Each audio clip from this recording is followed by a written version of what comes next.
Andy Petrillo, Gareth Wheeler with you. This is what the Canadians just won, the inaugural Canadian Shield. Beat Ukraine. They did lose to Ivory Coast and Pens, but they got the point that they needed to finish atop the standings with the other teams. When you just look at the overall tournament here, what was the benefit of it for the Canadians? Well, it was scrappy tonight, wasn't it? Like, very physical. Didn't feel much like a friendly tournament, because this is all about preparation and big picture, playing 2 games in Toronto, a place where the Canadian men's national team has had a whole lot of success, all-time 12-8-1. Just that one loss at home. Just over a year from now, it's going to be real. It's going to be bigger. And it's going to be a completely different atmosphere. Tonight was flat at times. It was difficult. Playing on 2 days rest, maybe that's something in future versions of this tournament they take a look at. But I think there are teachable and learnable moments that Jesse Marsh can take with this team based on the experience here over the last 2 games. Let's look at this game in particular. Kyle Larin wearing the armband. A lot to be discussed when it comes to offense up front. We were actually discussing before the injury happened how great it was to have Sam Adekubi back in the lineup, especially when it comes to that left side with Alphonso Davies out. But then he goes down with injury. I mean, it's really heartbreaking for one of the good guys of the game, who's just simply put, has been very unlucky with injuries. Non-contact comes off.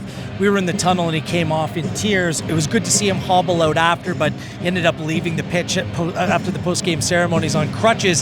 So that would put his inclusion in the Gold Cup severely in doubt. And that means, looking ahead to this upcoming tournament, a bigger role for Richie Larea. Played 45 minutes returning from injury. Can play down the left, can play down the right. Zoran Basong was really strong in that first game against Ukraine. And with Alistair Johnston coming back and being able to play right back with Nico Seeger, I think there's enough balance. But just feel for Sam, he's just such a popular player within this camp, and just hate to see a player in a game like this go down in a moment like that. Yeah, Kyle Larin up front. This is somebody he said, he admitted, got to fight for my positioning here. Promise David came in, looked good. Daniel Jebison as well. What do you kind of make of what's going to happen up front here and the decisions Jesse Marsh has there? Well, it's tough to base anything on tonight's game because really neither team got much going. Not a shot on target.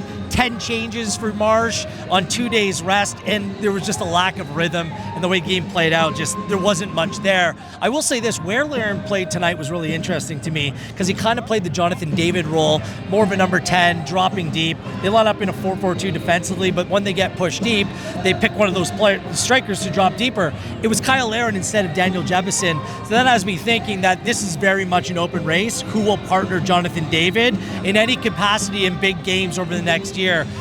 Larin was the clubhouse leader, but Jebison didn't really come off for him, but you see the talent, you see the ability.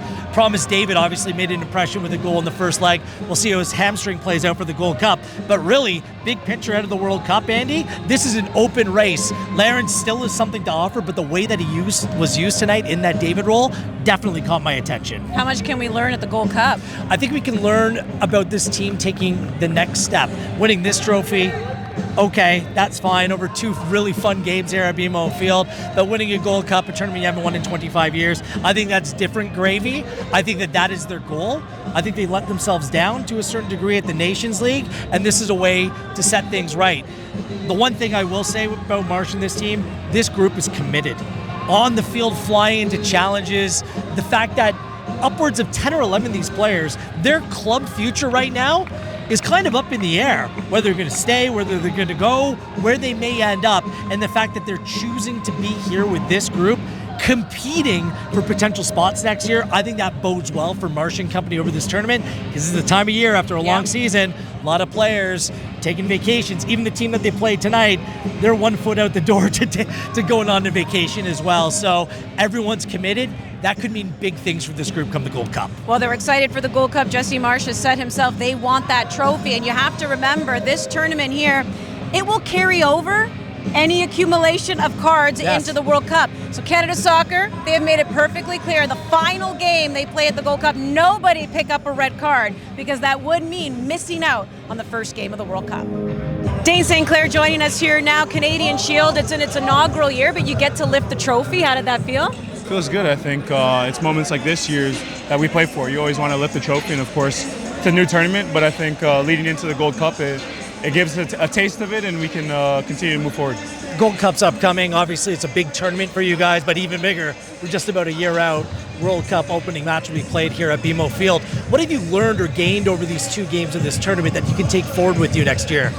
Yeah, I think playing opponents that we normally don't get to play with. I think that's the benefit of us not having to qualify and have some of these windows where we can play these friendlies to test ourselves against different competition other than CONCACAF. Of course, there's so many different competitions in CONCACAF now that these moments are few and far between, but I think for us it was good to play against some teams that are different styles. What has it been like with some of the new guys coming on in? Obviously, Promise David makes his debut, he scores. You've seen Daniel Jebison already, but even just the rotation of the squad from game 1 to game 2, are you also using this as an opportunity to get to know each other? Yeah, for sure. I think something that Jesse has really talked about is 26 for 26, and we know that we're going to need everyone. So it's not just guys just showing up to the World Cup, it's guys that are ready and he can trust to commit to it. And I think in these moments we know that we're building together with new guys and our style and everything like that. So it's just taking another step into the right direction.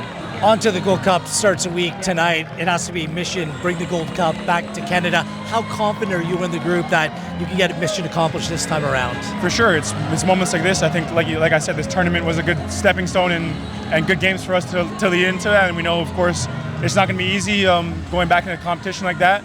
But I think it's going to be nice to be able to play our first game on home soil and really look that to kickstart the tournament for us. All right, Dave, before we let you go, I do have to ask, because this did go into penalty kicks, and I did see you kind of getting the crowd involved. You wanted them to calm down, then you wanted them to yell. Is that just part of like psyching out the opposition? Yeah, for sure. I want to be able to build the pressure in the moment, and I think in moments like that where it starts off quiet, of course it didn't work out this time, but I think in PKs I'm going to give myself any advantage I can, and it was something new that I tried this time, and it didn't quite work out, but it might be something that I use again, because credit to the crowd, when they did get going, they got really loud and they were receptive of me. Probably a few people were wondering why I wanted them to be quiet when they were taking it, but I think hearing that moment build, I think was nice, and we always had the support of them. It was entertaining, and we love the mind game. So congratulations on getting the trophy, and we look forward to the rest of the way here for the national team. Thank you very much.